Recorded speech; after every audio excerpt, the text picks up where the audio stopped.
ಕೌರವರನ್ನ ಪಡೆದು ಪಾಂಡವರಾದ ನಾವು ಜಯವನ್ನು ಸಾಧಿಸಿ ಹಸ್ತಿನಯ ಆರ್ಯಾವರ್ತದ ಪೀಠವನ್ನು ಅಲಂಕರಿಸಿದವ ನಮ್ಮಣ್ಣನಾದಂತಹ ಧರ್ಮರಾಯ ತುಂಬಿದಂತ ಸಭೆಯಲ್ಲಿ 37ನೇ ಬಾರಿಗೆ ಅಥವಾ 37ನೇ ವ್ಯಕ್ತಿಯಾಗಿ ಪೀಠವನ್ನು ಏರಿದವ ಯಾರು ಕೇಳಿದ್ರೆ ಅದು ನಮ್ಮಣ್ಣನಾದಂತಹ ಧರ್ಮರಾಯ.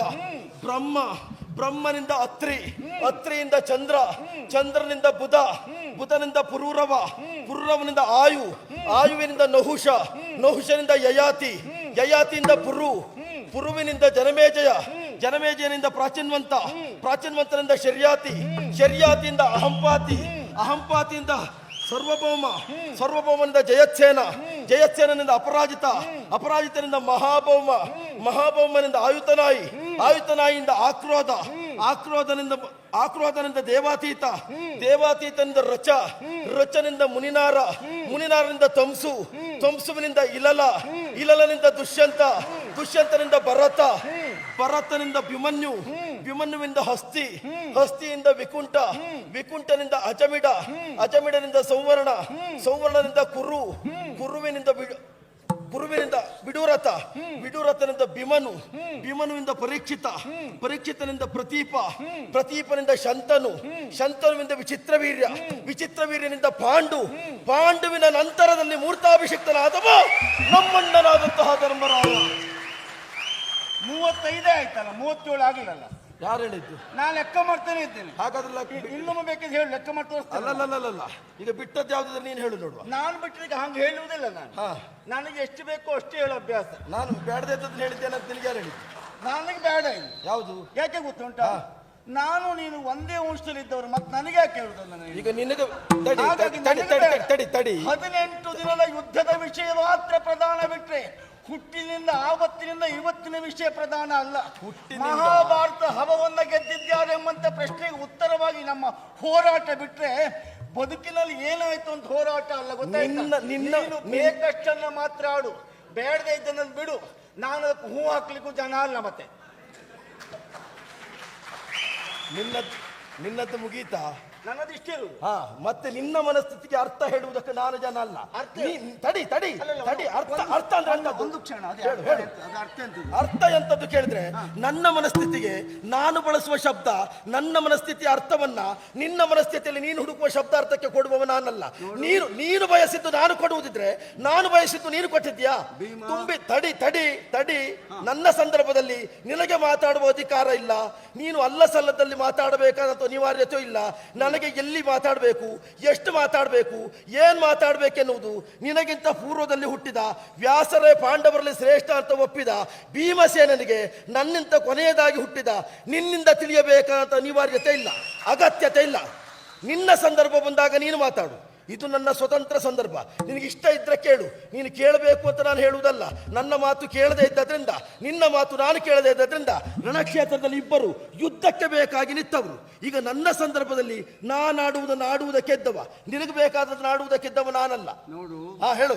ಆಡಬಹುದಾ? ಹೇಳು. ಮತ್ತೆ ನಿನ್ನ ಸಂದರ್ಭ ಅಂತ ಹೇಳ್ಬೇಡ. ಸಂದರ್ಭ ನನ್ನದು. ಹೇಳು. ಅವಕಾಶ ಕೊಟ್ಟಿದ್ದೇನೆ, ಹೇಳು. ನೀ ಕೊಟ್ಟ ಅವಕಾಶ ಬಳಸ್ಕೊಳ್ಳಿಕ್ಕೆ ನೀನು ಜಾಣ ಅಲ್ಲ. ನೀ ಮುಂದುವರಿಸಿ. ಮತ್ತೆ ಮಾತಾಡ್ಬೋದ ಕೇಳಿದ್ಯಾಕೆ? ಅವಕಾಶ ಕೊಡುದು ಅಂತ ಹೇಳಿದ ಯಾಕೆ? ಹೂ ಅಂದ್ರೆ ಸಾಕಿತ್ತು. ಮತ್ತೆ ಮಾತಾಡ್ಬೋದ ಕೇಳಿದ್ಯಾಕೆ? ಹೂ ಅಂದ್ರೆ ಸಾಕಿತ್ತು ಅಂದೆ. ನೀನ್ ಹೇಳ್ದಾಗ ಮಾತಾಡ್ಲಿಕ್ಕಿದ್ದವ ನಾನಲ್ಲ. ನೀ ಹೇಳಿ ಕೇಳಿಕ್ ಜನನೂ ಅಲ್ಲ. ಹಾಗಾದ್ರೆ ಇದಕ್ ಬಾ. ಹಾಗಾದ್ರೆ ನಾನು ಬರುದಿಲ್ಲ. ಯಾಕೆ? ನಾನು ಬರುದಿಲ್ಲ. ಯಾಕೆ? ನೀ ಎಲ್ಲವೋ ಮಗವನ ಮಗನೇ, ಅದಕ್ಕೆ ನಾ ಬರ್ತೇನೆ. ಬಿಟ್ರೆ ನೀ ಹೇಳಿದ್ದಕ್ಕೆ ನಾ ಬರುದಿಲ್ಲ. ನೀನೀಗ ಬಂದದ್ದು ಯಾಕೆ? ಯುದ್ಧಕ್ಕೆ. ನಾನು ಯುದ್ಧಕ್ಕೆ ಬಂದದ್ದು. ಅದನ್ನು ಮಾಡಬೇಕು. ನಾನು ಯುದ್ಧಕ್ಕೆ ಬಂದದ್ದು. ಯುದ್ಧಕ್ಕೆ ಬಂದಂತಹ ಸಂದರ್ಭದಲ್ಲಿ ನಾನು ಆಡಬೇಕಾದದ್ದನ್ನ, ನಾನು ಹೇಳಬೇಕಾದದ್ದನ್ನ ವಿಧಿಸುವ ವಿಧಾತ ನೀನಲ್ಲ. ನನಗೆ ಗೊತ್ತು. ನಾನೂ ಅಲ್ಲ, ನೀನೂ ಅಲ್ಲ. ತುಂಬಿದಂತ ಸಭೆಯಲ್ಲಿ ಅಣ್ಣ ಧರ್ಮರಾಯ ಕೇಳಿದಂತಹ ಪ್ರಶ್ನೆ, ಮಹಾಭಾರತ ಯುದ್ಧವನ್ನು ಗೆದ್ದವರು ಯಾರು ಅಂತ. ಆಗ ಎದ್ದು ನಿಂತು ಗಂಟೆಯ ಕಂಠದಿಂದ ಗೆದ್ದವ ನಾನು ಅಂತ ನೀನು ಹೇಳಿದಂತಹ ಮಾತು, ಆಗ ಅಲ್ಲ ಅಂತ ನಾನು ಹೇಳಿ ಗೆದ್ದವ ನಾನು ಅಂತ ಆಡಿದವನಿದ್ದೇನೆ. ನಮ್ಮಿಬ್ಬರ ಮಧ್ಯೆ ಹೋರಾಟ ಮುಂದುವರೆದು ನಾರದನಿಂದ ಕೃಷ್ಣನಿಗೆ ವಿಚಾರ ತಿಳಿದು ಕುರುಕ್ಷೇತ್ರದ ರಣದಾನನಿಗೆ ಬಂದು ನಿಮ್ಮಿಬ್ಬರಲ್ಲಿ ಗೆದ್ದವರು ಯಾರು ಎನ್ನುವಂತ ಪ್ರಶ್ನೆಗೆ ಸರಿಯಾದ ಉತ್ತರಕ್ಕೆ ಬೇಕಾಗಿ ಬಬ್ರುಬಾಹುವಿನ ವೃಂದವನ್ನು ಕರೆಸಿ ಉತ್ತರವನ್ನು ಕೊಟ್ಟವರಿದ್ದಾರೆ. ಚಕ್ರ ಸಂಹಾರ ಮಾಡಿದ್ದು, ಚಂಡಿಕೆ ಪಾನ ಮಾಡಿದ್ದು ಎನ್ನುವಂತಹ ಉತ್ತರ ಕೇಳಿದ ಮರುಕ್ಷಣವೇ ಬಬ್ರುಬಾಹುವಿನ ವೃಂದವನ್ನ ಪುಡಿ ಮಾಡಿದವ ನಾನಿದ್ದೇನೆ. ಪ್ರಕರಣ ಅಲ್ಲಿಗೆ ಮುಕ್ತಾಯ ಆಗಿತ್ತು. ಮತ್ತೆ ನಮ್ಮ ಮನೆಯ ದಾರಿಯನ್ನು ಹಿಡಿದುಕೊಂಡು ನಾವು ಹೋಗುವಂತ ಸಂದರ್ಭದಲ್ಲಿ ಹೋಗೋ ಅಲ್ಲಿ ಕರ್ಣನನ್ನ ನಾನು ಕೊಂದದ್ದು, ಓ ಇಲ್ಲಿ ಇಂಥದ್ದನ್ನ ನಾನು ಮಾಡಿದ್ದು ಅಂತ ಮತ್ತೆ ಜಗಳ ಕೆಳೆದವ ನೀನು. ಹಾಗಾಗಿ ಹೇಳುವುದು, ಎಲ್ಲವೋ ಮಗವನ ಮಗನೇ, ಉಳಿದವರ ಮುಂದೆ ಹೋರಾಟವನ್ನು ಮಾಡಿದ ಹಾಗೆ ಭೀಮನ ಮುಂದೆ ಮಾಡುವುದಕ್ಕೆ ಸಾಧ್ಯ ಇಲ್ಲ. ನಡ ಇಲ್ಲಿಂದ.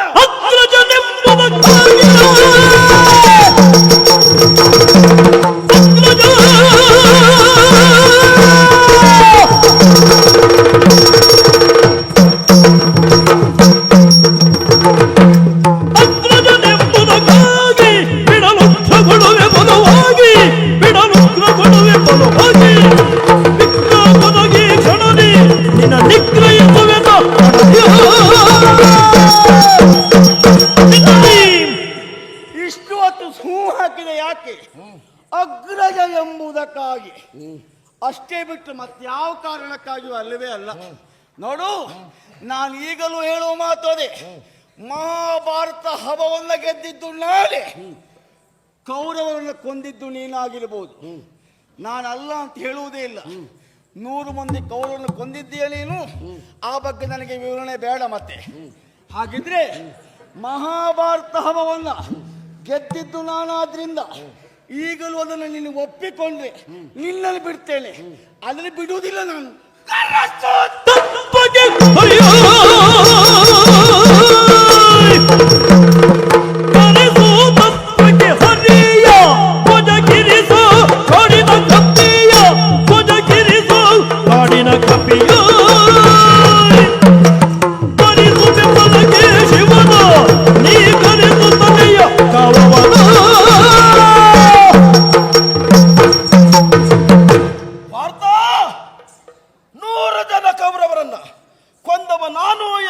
ಸತ್ಯ ನಿನ್ನ ಬಾಯಲ್ಲೇ ಬಂದದ್ದು ಒಳ್ಳೆದಾಯ್ತು. ಸತ್ಯ ಅಲ್ಲ, ಪರಮ ಸತ್ಯ, ಅದ್ರ ಬಗ್ಗೆ ಮಾತೇ ಇಲ್ಲ. ಆದ್ರೆ ಅದಕ್ಕೆ ಪೂರ್ವದಲ್ಲಿ ಒಂದು ಮಾತಾಡಿದಿಲ್ಲ, ಅಗ್ರಜನೆಂಬುದಕ್ಕಾಗಿ. ಆ ಭಾವ ನಿನಗಿದ್ದದ್ದೇ ಹೌದು ಅಂತಾದ್ರೆ ಅಣ್ಣರಾದಂತ ಧರ್ಮರಾಯನ ಮೇಲೆ ಕೈ ಎತ್ತುತ್ತೀಯ ನೀನು, ನನ್ನ ಮೇಲೆ ಕೈ ಎತ್ತುವ ಪ್ರಕರಣ ಬಿಡು. ನನಗಿಂತ ಪೂರ್ವದಲ್ಲಿ ಗಾಂಡೀವನಿಂದನವನ್ನು ಮಾಡಿದೆ ಎನ್ನುವ ಉದ್ದೇಶದಿಂದ ಆಗಿದೆ. ಹಿರಿಯವನಾದಂತಹ ಅಗ್ರಜರಲ್ಲಿ ಶ್ರೇಷ್ಠನಾದಂತಹ ಅಣ್ಣ ಧರ್ಮರಾಯನ ಮೇಲೆ ಕೈ ಎತ್ತಿದವ ನೀನು, ಮತ್ತೆ ನನ್ನ ಮುಂದೆ ಕೈ ಎತ್ತುವುದಂತದ್ದು ಮತ್ತು ಒಳ್ಳೆಯವ ಅಂತ ತೋರಿಸ್ಕೊಳ್ಳಿಕ್ಕೆ ಅಗ್ರಜನೆಂಬುದಕ್ಕಾಗಿ ಎನ್ನುವಂತಹ ಪಠ್ಯ ಕಟ್ಟಬೇಕಾದಂತ ಅಗತ್ಯ ಇಲ್ಲ. ಮಹಾಭಾರತ ಯುದ್ಧದಲ್ಲಿ 18 ದಿನದಲ್ಲಿ ಭೀಮ ಏನು, ಭೀಮ ಎಷ್ಟು, 1ನೆಯ ದಿನದಿಂದ 18 ದಿನದ ಕೌರವನನ್ನು ಕೊಲ್ಲಿಯವರೆಗೆ ಭೀಮನ ಯೋಗ್ಯತೆ ಏನು, ಭೀಮನ ಅರ್ಹತೆ ಏನು ಎನ್ನುವುದನ್ನು ಲೋಕಮುಖಕ್ಕೆ ತೋರಿಸಿಕೊಟ್ಟವನು ನಾನಿದ್ದೇನೆ. 1ನೇ ದಿನದಿಂದ ಹಿಡಿದು ಕೇಳಿದ್ರೆ 18 ದಿನಕ್ಕೆ ಉಳಿದವರು ಮಾಡದೇ ಇದ್ದಂತ ಸಾಧನೆಯನ್ನು ಮಾಡಿದವ ಯಾರು ಕೇಳಿದ್ರೆ ಅದು ಈ ಭೀಮಸೇನ ಮಾತ್ರ.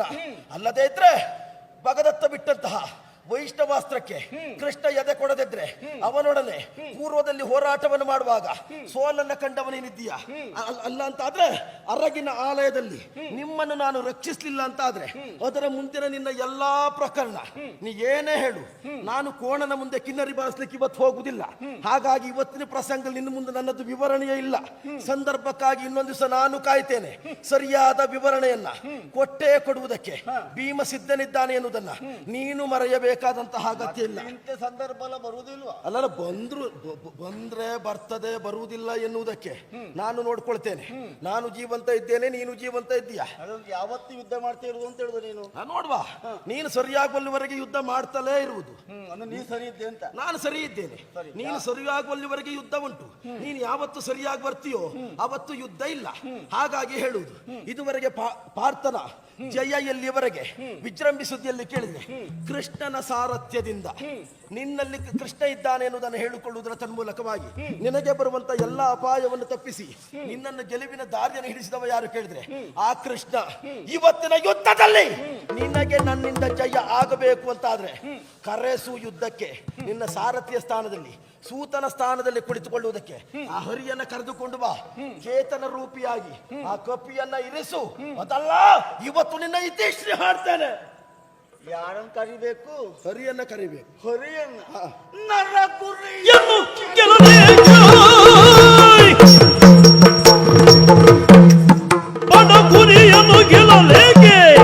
ಮೃಗದೊಡೆಯನ್ನು ತೆರಳಲು ಬೇಕೆ, ಮೃಗದೊಡೆಯನ್ನು ತೆರಳಲು ಬೇಕೆ.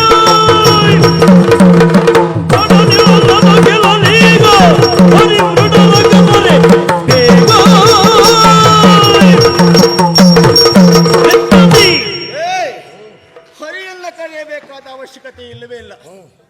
18 ದಿನದ ಯುದ್ಧದಲ್ಲಿ ಪಾರ್ಥ ಸೋತ ಒಂದು ಪ್ರಕರಣವನ್ನ ಯಾರಾದರೂ ಹೇಳಿದ್ರೆ ನಾನು ಅವರಿಗೆ ಶರಣಾಗ್ತೇನೆ. ಅದಲ್ಲ ನೀನಾಗಿದ್ದೇನು. 13ನೇ ದಿನ ಮುಗಿದು ಭಗದತ್ತ ವೈಷ್ಣವಾಸ್ತ್ರವನ್ನು ಪ್ರಯೋಗಿಸುವ ಮೊದಲು ನೀನು ಅವನನ್ನು ಸೋತ ಗೆದ್ದದ್ದ ಸಂದರ್ಭ ನಂದು ಗೊತ್ತಾಯ್ತಾ, ಮತ್ತೆ ಅವಕಾಶ ಕೊಡ್ತೇನೆ. ಹಾಗಾದ್ರೆ ಹೇಳುವಂಥದ್ದು ಯಾರಿಗೆ? ಅದು ಹೇಳುವಂಥದ್ದು ಯಾರಿಗೆ? ಇಲ್ಲಿದ್ದದ್ದು ನಾನು ನೀನು ಮಾತ್ರ. ಹೇಳುವಂಥದ್ದು ಯಾರಿಗೆ? ಮುಂದುಂಟು ವಿಷಯ. ಹಾಗಾದ್ರೆ ನಿನ್ನಲ್ಲಿ ನೀನು ಆತ್ಮಾವಲೋಕನ ಮಾಡ್ಕೊಳ್ಳುದಾ? ಇಲ್ಲ. ಮತ್ತೆ ಹೇಳುವನ್ನೋದು ಯಾರಿಗೆ? ನಿನ್ನನ್ನು ತೋರಿಸ್ಕೊಡುದು ನಾನು ಅಷ್ಟೇ. ನನ್ನನ್ನು ತೋರಿಸ್ಕೊಳ್ಳೋದು ಬೇಡ, ಹೇಳುವಂದ್ಮೇಲೆ ಕೇಳುವುದೇ. ಆಗ್ಲಿಕ್ಕಿಲ್ಲ. ಯಾಕೆ? ನಾನು ಬಿಟ್ಟು ಕೊಡ್ತೇನೆ, ಆಮೇಲೆ ಹೇಳ್ಬೋದು. ಸಂದರ್ಭ ನಂದು, ನೀನೇ ದಾರಿ ಮಾಡಿಕೊಟ್ಟಿದ್ದಕ್ಕೆ. ನೀನು ಬಿಟ್ಟು ಕೊಟ್ಟದ್ದಲ್ಲ. ನೋಡು, ದಾರಿ ಮಾಡಿಕೊಟ್ಟವ ನೀನೆ. ನಿನ್ನೀ ಹೇಳುವ ಕಾಲಕ್ಕೆ ನಿನ್ನದೇ ಭಾಷೆಯಲ್ಲಿ ಅರ್ಥ ಅಂದಿಯಲ್ಲ, ಬಹಳ ಕೆಟ್ಟ ಶಬ್ದದಲ್ಲಿ ಹೇಳಿದ್ ನೀನು. ಯಾವುದು? ಅದೇ ಅರ್ಥ. ಅರ್ಥ ಅಲ್ಲ, ಸಂಭಾಷಣೆ, ನೆನಪಿಟ್ಕೋ. ಹಾಗಾದ್ರೆ ಮತ್ತೆ ಇನ್ನೊಬ್ಬನೇ ಮಾತಾಡುವುದೇ ಅಲ್ಲ, ಸಂಭಾಷಣೆ ಅಂತ ಹೇಳಿದ್ದು. ಮತ್ತೆ ಇನ್ನೊಬ್ರಿಗೆ ಅದಕ್ಕೆ ನೀ ಅವಕಾಶ ಕೊಡ್ಲಿಲ್ಲ.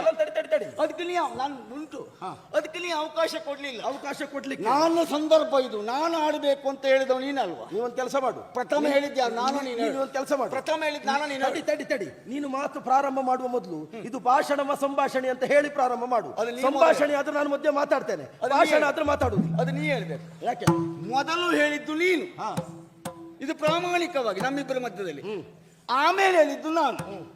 ಮೊದಲು ಹೇಳಿದ ನೀನು ಹೇಳಿದಕ್ಕೆ ಬಿಟ್ಟರೆ ಆಮೇಲೆ ಹೇಳಿದ್ ನಾನು ಹೇಳುವುದಲ್ಲ. ಹಾಗಾದ್ರೆ ನಾ ಹೇಳಿದ್ ಕೇಳ್ತೀಯಾ? ನಾ ಹೇಳಿದ್ಮೇಲೆ ಕೇಳ್ತೇನೆ.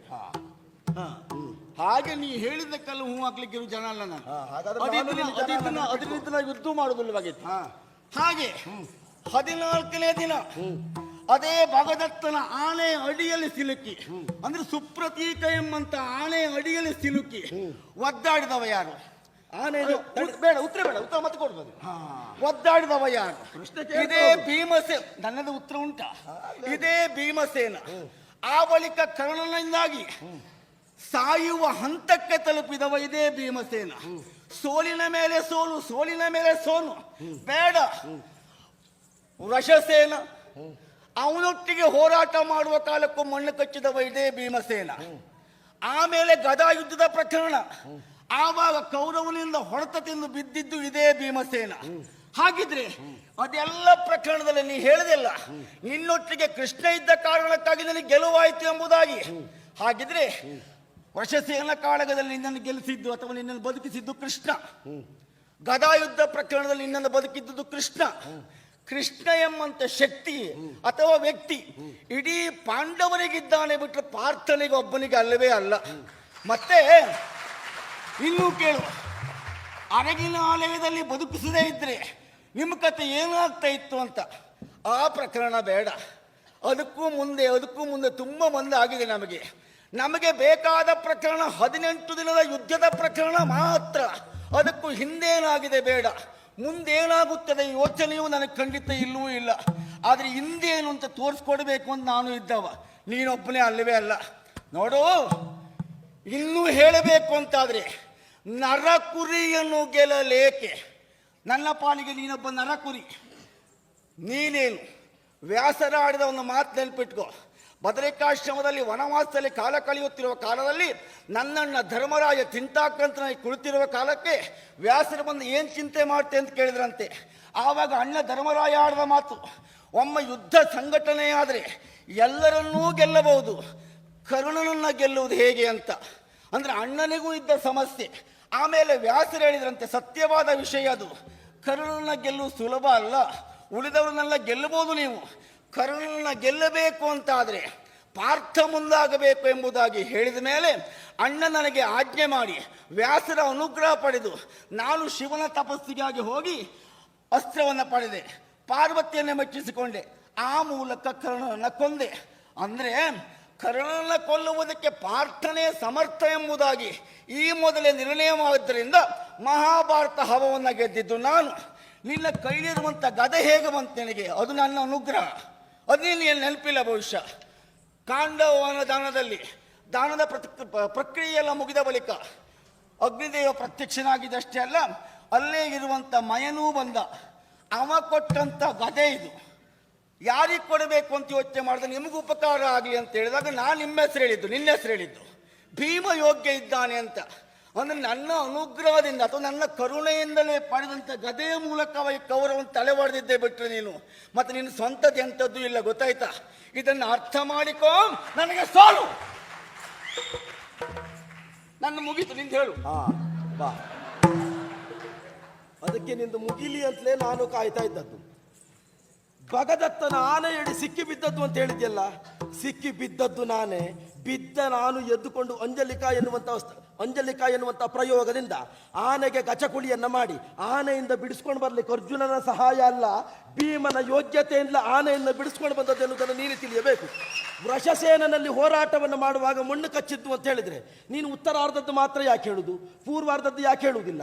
ನೀನು ಅದೇ 16ನೇ ದಿನದ ಯುದ್ಧದಲ್ಲಿ ವೃಷಸೇನಲ್ಲಿ ನಾನು ಹೋರಾಟ ಮಾಡುವ ಹಿಂದಿನ ದಿವಸ 16ನೇ ದಿವಸ ದುಶ್ಯಾಸನನ ಉದರವನ್ನ ಬಗೆದು ನಿನ್ನನ್ನೇ ಕರೆದಿದ್ದೇನೆ, ಬಾ ಹೋರಾಟ ಮಾಡುವಂತ. ಅವತ್ತು ನೀನು ಬರಲಿಲ್ಲ. ಅವತ್ತು ವೃಷಸೇನಲ್ಲಿ ಹೋರಾಟವನ್ನು ಮಾಡುವಂತ ಸಂದರ್ಭದಲ್ಲಿ ನನ್ನ ಗದಾ ಪ್ರಹಾರಕ್ಕೆ ಬಿದ್ದಿರುವಂತ ವೃಷಸೇನ ಹೊಡೆದಬ್ಬರಕ್ಕೆ ವೃಷಸೇನನು ಕಣ್ಣ ಬಿಡುತ್ತ ಕಚ್ಚಿದ ಮಣ್ಣನು ಎನ್ನುವುದಾಗಿ ಕಂಡವರೇ ಆಡ್ತಾ ಇದ್ದಾರೆ. ನಿನಗೆ ಆ ಪ್ರಕರಣ ನೆನಪಿಗೆ ಬರುವುದಿಲ್ಲ. ವೃಷಸೇನಿಂದ ನಾನು ಪೆಟ್ಟು ತಿಂದದ್ದು ಅಂತ ನೀನು ಹೇಳುವುದಕ್ಕೆ ಮುಂದಾಗ್ತಾ ಇದ್ದೀಯ. ಮಯನಿಂದ ನನಗೆ ಕೊಟ್ಟದ್ದು ಗದೆ, ಇದು ಮಯ ಕೊಟ್ಟದ್ದು ಹೌದು. ಈ ಕ್ಷಣ ಈ ಗದೆಯ ರಿಪು ಸಂಗ್ರಾಮ ಸೋಮ ಭೀಮನಿಗೆ ಎನ್ನುವುದಾಗಿ ಮಯ ಕೊಟ್ಟದ್ದು ಹೌದು. ನಿನಗೆ ಮಯನಿಂದ ಗದೆ ಕೊಟ್ಟದ್ದು ಅಂತ ಗದೆ ತಕೊಂಡು ಬರ್ಲಿಕ್ಕೆ ನೀನು ಹೇಳಿದ್ದಲ್ಲ. ತ್ರೇತಾಯುಗದಲ್ಲಿ ಶತ್ರುಘ್ನ ದೇವ ಧರಿಸಿದಂತಹ ಈ ರುದಿರಮುಖಿ ಎನ್ನುವಂಥ ಗದೆಯನ್ನ ಮುಂದಿನ ಯುಗದಲ್ಲಿ ಧರಿಸುವಂತ ಯೋಗ್ಯತೆ ಯಾರಿಗೂ ಇಲ್ಲ ಎನ್ನುವಂಥ ಉದ್ದೇಶದಿಂದ ಬಿಂದು ಸರೋವರಕ್ಕೆ ಎಸೆದು ಹೋದಂತಹ ಈ ಗದೆಯನ್ನ ಮಯ ತಂದು ಇದನ್ನು ಧರಿಸುವ ಯೋಗ್ಯತೆ ಶತ್ರುಘ್ನನನ್ನ ಬಿಟ್ಟರೆ ದ್ವಾಪರೆಯಲ್ಲಿ ಭೀಮನಿಗೆ ಎನ್ನುವಂಥ ಉದ್ದೇಶದಿಂದ ಮಯನ ಅನುಗ್ರಹದಿಂದ ಕೊಟ್ಟದ್ದು ಬಿಟ್ಟರೆ ಅಲ್ಲಿ ಅರ್ಜುನನ ಯೋಗ್ಯತೆ ಅಂತದ್ದು ಅಲ್ಲ. ಮತ್ತೆ ಗದೆ ನಿನ್ನ ಅನುಗ್ರಹದಿಂದ ಬಂದದ್ದೇ ಹೌದು ಅಂತ ಹೇಳುವುದಾದ್ರೆ ಅವತ್ತು ಹನುಮಂತನಿಂದ ನಾನು ಕೃಪಾ ಕಟಾಕ್ಷಕ್ಕೆ ಒಳಗಾದಾಗ ನಿನಗೇನು ಬೇಕು ಅಂತ ಕೇಳಿದಾಗ ನನಗೇನು ಬೇಡ, ನೀನು ಬಂದು ಅರ್ಜುನನ ರಥಾಗ್ರಹದಲ್ಲಿ ಇರಬೇಕು ಅಂತ ನಿನಗೆ ಹನುಮಂತನ ಕೊಡುಗೆ ಕೊಟ್ಟದ್ದು ಈ ಭೀಮ ಎನ್ನುವುದು ನಿನಗೆ ನೆನಪಿರಲಿ. ಜೊತೆಗೆ 18 ದಿನದಲ್ಲಿ ನೀನು ಮಾಡಿದ್ದು ಏನು ಅಂತ ಕೇಳಿದೆಯಲ್ಲ, 1ರಿಂದ 18ರವರೆಗೆ ಆಗ ವಿವರಣೆ ಕೊಡಲಿಲ್ಲ. ಯಾಕೆ ಗೊತ್ತಾ? ನಿನ್ನ ವಿವರಣೆ ಬೇಡ ಅಂತ ನೀನೇ ಹೇಳ್ತಿದ್ದೆ. ಅದಕ್ಕೆ ಈಗ 1ರಿಂದ 18ರವರೆಗೆ ವಿವರಣೆ ಬೇಕಾದ್ರೆ ನಾನು ಕೊಡ್ತೇನೆ. 1ನೇ ದಿನ ಉತ್ತರ ಅಳಿದು ಹೋದಂಥ ಸಂದರ್ಭದಲ್ಲಿ ಸೇನೆಯ ಸರ್ವಸಮರ್ಥ ಎನ್ನುವುದಾಗಿ ಘೋಷಿಸಿದಂತ ನಾನೇ ಸರ್ವಸೇನೆಯನ್ನು ರಕ್ಷಿಸಿಕೊಂಡು ಬಂದವನಿದ್ದೇನೆ. 2ನೆಯ ದಿನಕ್ಕೆ ದ್ರೋಣರಿಂದ ಧೃತರಾಷ್ಟ್ರ ಸೋತಂತ ಸಂದರ್ಭದಲ್ಲಿ ಅವನನ್ನು ರಕ್ಷಿಸುವುದರ ತನ್ಮೂಲಕವಾಗಿ ದ್ರೋಣಾಚಾರ್ಯರನ್ನ ಹಿಮ್ಮೆಟ್ಟಿಸಿದವ ಯಾರು ಕೇಳಿದ್ರೆ ಅದು ಈ ಭೀಮಸೇನ. 3ನೇ ದಿನ ಹಂಸವ್ಯೂಹವನ್ನು ಬಲಿಯುವುದರ ತನ್ಮೂಲಕವಾಗಿ ಭೀಷ್ಮಾಚಾರ್ಯರು ಕೌರವರನ್ನು ರಕ್ಷಣೆಗಿರಿಸಿ ಮುಂದೆ ಬಂದಂಥ ಸಂದರ್ಭದಲ್ಲಿ ಅಭಿಮನ್ಯುವನ್ನು ಒಂದು ಕಡೆ ಸಾತ್ಯಕಿಯನ್ನು ಒಂದು ಕಡೆ ನಿಲ್ಲಿಸಿಕೊಂಡು ನನ್ನ ಮಗನಾದ ಘಟೋತ್ಕಜನೊಡನೆ ಹೋರಾಟವನ್ನು ಮಾಡಿ ಚಂದ್ರವ್ಯೂಹವನ್ನು ಬಲಿದು ಭೀಷ್ಮಾಚಾರ್ಯರ ಸೇನೆಯನ್ನ ಮಲಗುವ ಹಾಗೆ ಮಾಡಿದ್ದು ಇದೇ ಭೀಮಸೇನ. 4ನೆಯ ದಿನಕ್ಕೆ ಆನೆಯ ಹಿಂಡುಗಳನ್ನ ನನ್ನ ಮೇಲೆ ಕೌರವ ಚೂಬಿಟ್ಟಂತ ಸಂದರ್ಭದಲ್ಲಿ ಕಬ್ಬಿಣದ ಕವಚದಿಂದ ಆನೆಗಳನ್ನು ಓಡಿಸುವುದರ ತನ್ಮೂಲಕವಾಗಿ 7 ಜನ ಕೌರವರನ್ನ ಒಂದೇ ದಿವಸ ಕೊಂದು ಮುಗಿಸಿದವು ಯಾರು ಕೇಳಿದ್ರೆ ಅದು ಈ ಭೀಮಸೇನ. 5ನೆಯ ದಿನಕ್ಕೆ ಹೋರಾಟವನ್ನು ಮಾಡುವಂತ ಸಂದರ್ಭದಲ್ಲಿ ಸಾತ್ಯಕಿ ದ್ರೋಣರಿಂದ ಸೋತಾಗ ಅವತ್ತು ದ್ರೋಣರನ್ನು ಹಿಮ್ಮೆಟ್ಟಿಸಿದವ ಇದೇ ಭೀಮಸೇನ. 7ನೆಯ ದಿನಕ್ಕೆ ಹೋರಾಟವನ್ನು ಮಾಡುವಂತ ಸಂದರ್ಭದಲ್ಲಿ 18 ಮಂದಿ ಕೌರವರನ್ನ ಕೊಂದವ ಯಾರು ಕೇಳಿದ್ರೆ ಇದೇ ಭೀಮಸೇನ.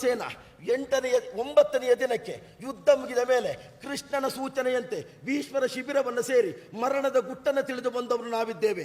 10ನೆಯ ದಿನಕ್ಕೆ ಅದೇ ಭೀಷ್ಮಾಚಾರ್ಯರು ಶಿಖಂಡಿಯ ನವದಿಂದ ಶರಶೆಯಲ್ಲಿ ಒರಗಿದವರಿದ್ದಾರೆ. 11ನೇ ದಿನಕ್ಕೆ ಸೇನಾಧಿಪತ್ಯವನ್ನು ವಹಿಸಿಕೊಂಡಂತಹ ದ್ರೋಣಾಚಾರ್ಯರು ನಮ್ಮಣ್ಣನಾದಂಥ ಧರ್ಮರಾಯನ ಬಿಲ್ಲನ್ನು ಮುರಿದವರಿದ್ದಾರೆ. 12ನೇ ದಿನಕ್ಕೆ ಭಗದತ್ತ ಪ್ರಯೋಗಿಸಿದಂಥ ವೈಷ್ಣವಾಸ್ತ್ರಕ್ಕೆ ಕೃಷ್ಣ ಯದಿಯನ್ನು ಕೊಡುವುದರ ತನ್ಮೂಲಕವಾಗಿ ವೈಜಯಂತಿ ಹಾರವಾಗಿ ಬೀಳುವುದಕ್ಕೆ ಕಾರಣವಾಗಿ ಹೋಯಿತು. 13ನೇ ದಿನಕ್ಕೆ ನಿನ್ನ ಮಗನಾದಂಥ ಅಭಿಮನ್ಯು ಚಕ್ರವ್ಯೂಹದಲ್ಲಿ ಷಡುರಥರೊಂದಾಗಿ ಕೊಂದು ಮುಗಿಸಿದವರಿದ್ದಾರೆ. 14ನೇ ದಿನಕ್ಕೆ ನಿನ್ನ ಪ್ರಾಣವನ್ನು ಉಳಿಸುವುದಕ್ಕೆ ಬೇಕಾಗಿ ನನ್ನ ಮಗನಾದಂಥ ಘಟೋತ್ಕಜನ ಪ್ರಾಣವನ್ನು ತೆಗೆದು ಕರ್ಣ ವಾಸವಿ ಎನ್ನುವಂಥ ಶರವನ್ನ 14ನೇ ದಿನಕ್ಕೆ ಪ್ರಯೋಗಿಸಿದವನಿದ್ದಾನೆ. 15ನೇ ದಿನಕ್ಕೆ ದೃಷ್ಟದ್ಯುಮ್ನನಿಂದ ದ್ರೋಣನ ವಧೆಯಾಯಿತು. 16ನೇ ದಿನಕ್ಕೆ ದುಶ್ಯಾಸನ ಉದರವನ್ನು ಬಗೆದು ಕೊಂದವ ಇದೇ ಭೀಮಸೇನ. 17ನೇ ದಿನಕ್ಕೆ ಶಕ್ತಿ ದೇವತೆಯಿಂದ ದತ್ತವಾದಂತಹ ಶರದಿಂದ ಕರ್ಣ ನಿನ್ನಿಂದಲೇ ಹತನಾದವನಿದ್ದಾನೆ. 18ನೇ ದಿನದ ಬೆಳಿಗ್ಗೆ ಧರ್ಮರಾಯನಿಂದ ಶಲ್ಯ ಹತರಾದ್ರೆ ಇಡೀ ಕುರುಕ್ಷೇತ್ರ ಯುದ್ಧಕ್ಕೆ ಕಾರಣೀಕರ್ತನಾದ 100 ಮಂದಿ ಕೌರವರಲ್ಲಿ ಒಬ್ಬ ಉಳಿದರು ಕೌರವರಿಗೆ ಅಧಿಕಾರ, ಒಬ್ಬ ಪಾಂಡವರು ಅಳಿದರು ಕೌರವರಿಗೆ ಅಧಿಕಾರ ಎನ್ನುವುದಾಗಿ ಹೇಳಿದಂತಹ ಕೌರವನನ್ನು ಕೊಂದು 18 ದಿನದ ಯುದ್ಧ ಮುಗಿಸಿ ವಿಜೃಂಭಿಸಿದವ ಭೀಮಸೇನ. ಅರ್ಜುನ ನೆನಪಿಟ್ಟು ಪ್ರಧಾನವಾಗಿ ಯಾರು ಎಂಬುದಾಗಿ ಯೋಚನೆ ಮಾಡಬೇಕು. ಹೇಳಿದಲ್ಲ ನೀನು ಜಯದ್ರಥದಿಂದ ನಂತರದ ಸ್ಥಿತಿಯಲ್ಲಿ ನಾನೇನು ಮಾತಾಡ್ಲಿಕ್ಕೆ ಹೇಳಿಲ್ಲ. ಒಳ್ಳೆ ಉಪಾಯ ಇದೆ. ಸಿಕ್ಕಿ ಬೀಳುವ ಸ್ಥಿತಿ ಬಂದ್ರೆ ಇದು ಒಳ್ಳೇದು. ಸಿಕ್ಬಿಡುದಿದ್ರೆ ಹೇಳು. ಇಲ್ಲ ನೀ ಹೇಳು ಆಮೇಲೆ ಹೇಳ್ತೇನೆ. ಹಾಗಾಗಿ ಕುರುಕ್ಷೇತ್ರದ ಯುದ್ಧದಲ್ಲಿ ಉಳಿದವರನ್ನ ಗೆಲ್ಲುವುದು. ನೀನು ಕರ್ಣನೊಬ್ಬನನ್ನು ಸೋತ ಕಾಲಕ್ಕೆ ಬಾಣವನ್ನು ಬಿಟ್ಟು ಕೊಂದ ಪ್ರಕರಣ ಇರಬಹುದು. ಉಳಿದ ಯಾರನ್ನಾದ್ರೂ ನೀನು ಒಬ್ಬನೇ ಯಾರ ಸಹಾಯವೂ ಇಲ್ಲದೆ ಕೊಂದದ್ದಿದ್ರೆ ಹೇಳು. ಈಗ ಮಾತಾಡ್ಲಿಕ್ಕೆ ಅವಕಾಶ. ಮಾತಾಡು. ಅವಕಾಶಕ್ಕಲ್ಲ, ನಾ ತಗೊಂಡಿದ್ದೀಗ. ತಗೋ. ಕೃಷ್ಣ ನನ್ನನ್ನೇ ಆಯ್ಕೆ ಮಾಡಿಕೊಂಡ ಯಾಕೆ? ಪಾರ್ಥನೊಬ್ಬನೇ ದ್ವಾಪರೆಯಲ್ಲಿ ಪಾರ್ಥ ಏವ ಧನುರ್ಧರಃ ಎಂಬ ಕಾರಣಕ್ಕಾಗಿ ಕೃಷ್ಣ ನನ್ನನ್ನು ಆಯ್ಕೆ ಮಾಡಿಕೊಂಡಿದ್ದು. ಮತ್ತೆ ಪಾಂಡವರ ಮೂಲಕವಾಗಿ ಧರ್ಮಸ್ಥಾಪನೆ ಆಗಬೇಕೆಂಬ ಕಾರಣಕ್ಕಾಗಿ ಮಮ ಪ್ರಾಣಾಯಿ ಪಾಂಡವಾಹ ಎಂಬುದಾಗಿ ಹೇಳಿದ್ದು. ಇನ್ನು 14ನೇ ದಿನದಲ್ಲಿ ಜಯದ್ರಥದಿಂದ ಸೋತುವ ಸ್ಥಿತಿಯಲ್ಲಿ ನೀನಿದ್ದವ, ಸಾಯುವ ಸ್ಥಿತಿಯಲ್ಲಿ ನೀನಿದ್ದವ. ಅದನ್ನು ಬಿಟ್ಟು ನೀನು ಪೂರ್ವಾರ್ಧ ಬಿಟ್ಟು ಉತ್ತರಾರ್ಧ ಮಾತ್ರ ಹೇಳಬೇಡ. ಆಮೇಲೆ ಭಗದತ್ತನ ಆನೆಗೆ ಅಂಜಲಿಕೆ ವಿದ್ಯೆಯ ಮೂಲಕವೇ ಕಚಗುಳಿ ಉಳಿಸಿ ಪಾರಾದವ ನೀನು. ಸೇನೆಯ ಮಧ್ಯದಲ್ಲಿ ಬೊಬ್ಬಿಡುತ್ತಾ ಓಡಿ ಹೋದವ, ಪಾರಾದವ ಅಲ್ಲ ನೀನು. ಮತ್ತೆ ಅವಕಾಶ ಕೊಡ್ಲಿಲ್ಲ. ನನ್ನಷ್ಟಕ್ಕೆ ನಾನು ಹೇಳಿದ್ದು. ನಿನ್ನಷ್ಟಕ್ಕೆ ನೀನು ಹುಚ್ಚಿನ, ಅವರಷ್ಟಕ್ಕೆ ಅವರು ಮಾತಾಡೋದು ಹುಚ್ಚರು ಅಂತ ಹೇಳ್ತಾರೆ ಅವರು. ಆಗಲಿ, ತೊಂದರೆ ಇಲ್ಲ. ನಾನು ದೊಡ್ಡ ಹುಚ್ಚ. ಹಾಗೆ ದೊಡ್ಡ ಹುಚ್ಚಿನ ಮಾತಿಲ್ಲ ಬಾಡು ಯುದ್ಧವನ್ನು. ಹಾಗಾದ್ರೆ ನೀನೇ ಯುದ್ಧಕ್ಕೆ ಬರ್ಲಿ ಅಂತ ನಾನು ಕಾಯ್ತಾ ಇದ್ದೆ. ನಾನು ಬರುವುದಿಲ್ಲ. ನಾ ಬರಬೇಕು ಅಂತ ಹೇಳುದಿಲ್ಲ. ಅಷ್ಟು ಸುಲಭಕ್ಕಲ್ಲ ನೀನು ಬಿಡುವುದಿಲ್ಲ ನಾನು. ಆಯ್ತಪ್ಪ, ನೀನ್ ಏನ್ ಮಾಡ್ತೀಯ? ಏನ್ ಮಾಡ್ಲಿಕ್ಕೆ ನಿನ್ನ ಹತ್ರ ಆಗ್ತದೆ ಹೇಳು. ಏನ್ ಮಾಡ್ಲಿಕ್ಕೆ? ಬಡ್ದು ಕೆಡಗ್ಲಿಕ್ಕೆ ಆಗ್ತದೆ. ಬಾ, ಅಷ್ಟೇ ಅಲ್ವಾ? ಅಷ್ಟು ಮಾಡ್ತೇನೆ.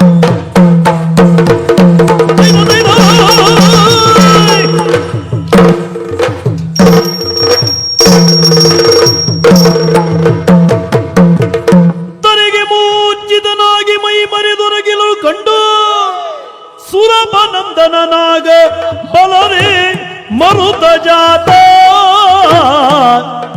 ಪರಾಕ್ರಮಗಳ ಮೆರೆಸದಿರು ಬಾರೆನುತ ನಿಂದಿಸುತ್ತಲಿ ಪಚಾರಿಸಿದ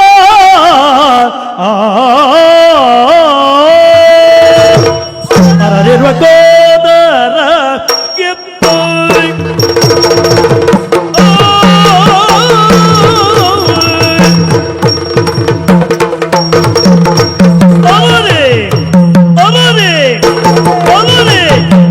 ಅರರಿರುವ ಕೋದರ ಗೆದ್ದ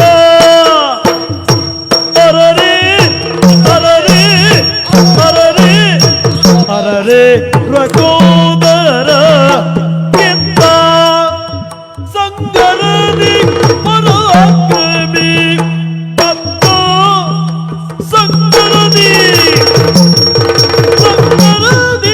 ಪರಾಕ್ರಮಿ ಕತ್ತ ಗೆದ್ದ ಕತ್ತ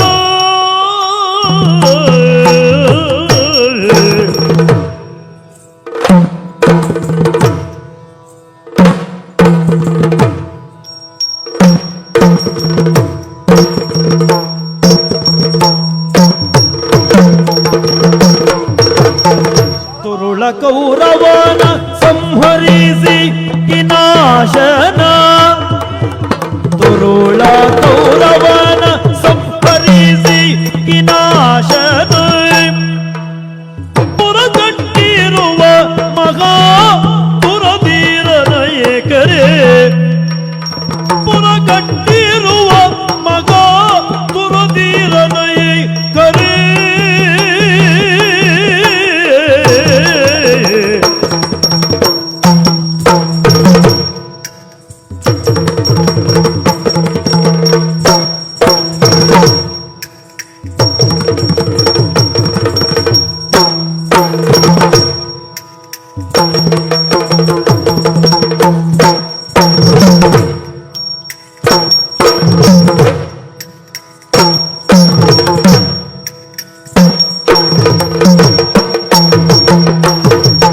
ತುರುಳ ಗೌರವನ ಸಂಹರಿಸಿ ವಿನಾಶನ ಪುರಗಟ್ಟಿರುವ ಮಗ ಪುರಧೀರ ನಾಯಕರೇ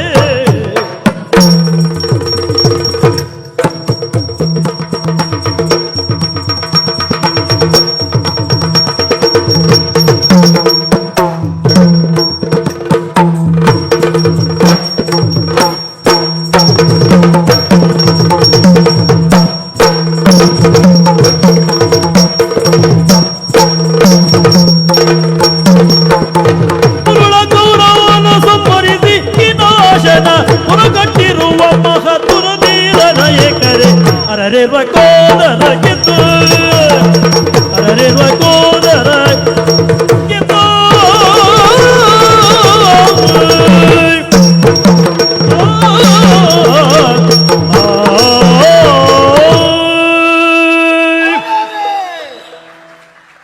ವೃಕೋದರ ಗೆದ್ದ. ಒಂದೊಂದು ದಿನದ ಪ್ರಕರಣ ಹೇಳ್ತಾ ಬಂದ.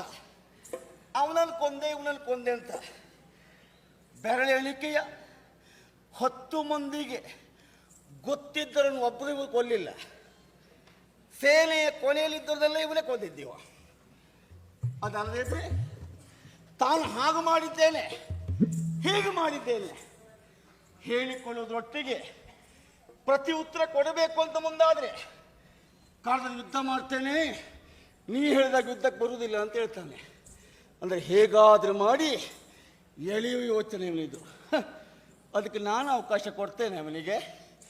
ಸರಿ ಬಿಡ್ದಿದ್ದೇನೆ. ಈಗ ಕುಸಿದ್ದಾನೆ, ಬಿದ್ದಿದ್ದಾನೆ. ಭೀಮ ತಾನು ಗೆದ್ದಂತೇಳಿದ್ದು, ನಾನು ಗೆದ್ದಿದ್ದೇನೆ ಅಂತ ಹೇಳಿದ್ದು. ನಮ್ಮಿಬ್ಬರಲ್ಲಿ ಹೋರಾಟವಾದ ಬಳಿಕ ಭೀಮ ಕುಸಿದಿದ್ದಾನೆ ಅಂತಾದರೆ ಮಹಾಭಾರತ ಹವವನ್ನು ಗೆದ್ದಿದ್ದು ನಾನು. ಮತ್ತೆ ನಮ್ಮ ಅಣ್ಣಯ್ಯ ಭೀಮಸೇನರು ಪೂರ್ಣ ಸತ್ಯ ಹೇಳುವುದಿಲ್ಲ, ಎಲ್ಲೂ ಇಲ್ಲ. ಒಬ್ಬ ಕೌರವ ಉಳಿದರೂ ರಾಜ್ಯ ಅವರಿಗೆ, ಒಬ್ಬ ಪಾಂಡವ ಅಳಿದರೂ ರಾಜ್ಯ ಅವರಿಗೆ ಅಂತ. ಹೆಚ್ಚೇನು ನಮ್ಮವ್ರು ಕೆಲವು ಜನ ಕೇಳ್ತಾ ಇರ್ಬೋದು, ದೂರಿಂದ ನೋಡ್ತಾ ಇರ್ಬೋದು. ವ್ಯಾಸರಲ್ಲಿ ಬೇಕಿದ್ರೆ ಹೋಗಿ ಕೇಳಿ ನೀವು, ಅದು ಇಲ್ಲವೇ ಇಲ್ಲ. ಸುಳ್ಳು ಹೇಳಿ ಬಾಯಿ ಹಾರಿಸ್ಕೊಂಡು ಬದುಕ್ತಾ ಮೇಮ. ಅದು ಸ್ಪಷ್ಟ ಮಾಡಲಿಕ್ಕೆ ಬೇಕಿದ್ರೆ 10 ಜನ ಒಟ್ಟಾಗಿ ಕೇಳಿ ಬೇಕಿದ್ರೆ. ಅದಲ್ಲದೆ ಇದ್ರೆ ನಮ್ಮೊಬ್ಬರ ಹೋದವೇಮ ಇವ ಊಟಕ್ಕೆ 1 ಜನ ಬಿಟ್ಟರೆ ಆಟಕ್ಕಲ್ಲ ಅಲ್ಲ. ಇವ 4 ಮಾತಾಡ್ತಾನೆ, ಕೇಳ್ಕೊಂಡು ಬರ್ತಾನೆ. ಬಹುಶಃ ಯಾರಲ್ಲೋ ಹೇಳಿಬಿಡ್ತಾನೆ. ಸಂದರ್ಭಕ್ಕೆ ಬೇಕೋ ಬೇಡೋ ಯೋಚನೆ ಮಾಡುವುದೇ ಇಲ್ಲ. ತಮ್ಮ ಗುಟ್ಟು ಅಂತ ಹಾಕುವುದು, ಅಡುಗೆ ಉಂಟು ಅಂತ ಬಡಿಸುವುದಲ್ಲ. ಊಟ ಮಾಡುವವರಿಗೆ ಬೇಕಾದ್ರೆ ಮಾತ್ರ ಬಡಿಸಬೇಕು. ನಾವು ಒಳಗುಂಟು ಅಂತಂದು ಹಾಕುವುದಲ್ಲ. ತಿಂದವನಿಗೆ ಹೊಟ್ಟೆಲಿ ಅಜೀರ್ಣ ಆಗ್ತದೆ, ಅದು ಒಳ್ಳೇದಲ್ಲ. ಅದು ಸಂದರ್ಭ ಹೇಗೆ ಅದನ್ನು ನೋಡಿ ಬಳಸಬೇಕೇ ಬಿಟ್ರೆ ನಾ ಕಾಯ್ತೇನೆ ನಿನ್ನನ್ನು. ನಾವು ಪಾಂಡವರು ಕಾಯುವುದಂತ ಉಂಟು. ನಾಳೆ ಒಂದೇ ಮನೇಲಿ ಇರ್ತೇವೆ. ಬಾ, ನಿನ್ನ ಮನೇಲಿ ನಾ ಇರ್ತೇನೆ, ನನ್ನ ಮನೇಲಿ ನೀ ಇರ್ತೇನೆ. ನನ್ನ ಬದುಕಿನ ಕೊನೆಯವರೆಗೂ ನಾನು ನಿನ್ನ ಕಾಯ್ತೇನೆ. ಬಾ, ನೀನು ಉಸಿರು ಕೊನೆಯವರೆಗೂ ನನ್ನ ನೀ ಕಾಯಿ. ಅಣ್ಣ ನೀನು ಬಾ. ಪಂಥಾಮಾನ ಮಾಡ್ತೇನೆ ನಾನು. ಬಾ, ಅದನ್ನು ಬಿಟ್ಟು ಬೇಕಾದ ಸಂದರ್ಭದಲ್ಲಿ ಬ್ಯಾಡ್ದದ್ದನ್ನು ಹೇಳ್ಕೊಂಡು ಇರಬೇಡ ನೀನು. ನೋಡು, ಕೌರವರನ್ನು ನೀನು ಯಮನಾಳಕ್ಕೆ ಅಟ್ಟಿದ್ದಿರಬಹುದು. ಅದು ಅಟ್ಟಿದ್ದು ಹೇಗೆ, ಯಾವುದರಿಂದ? ಓ, ಇದು ಹೊರಗದ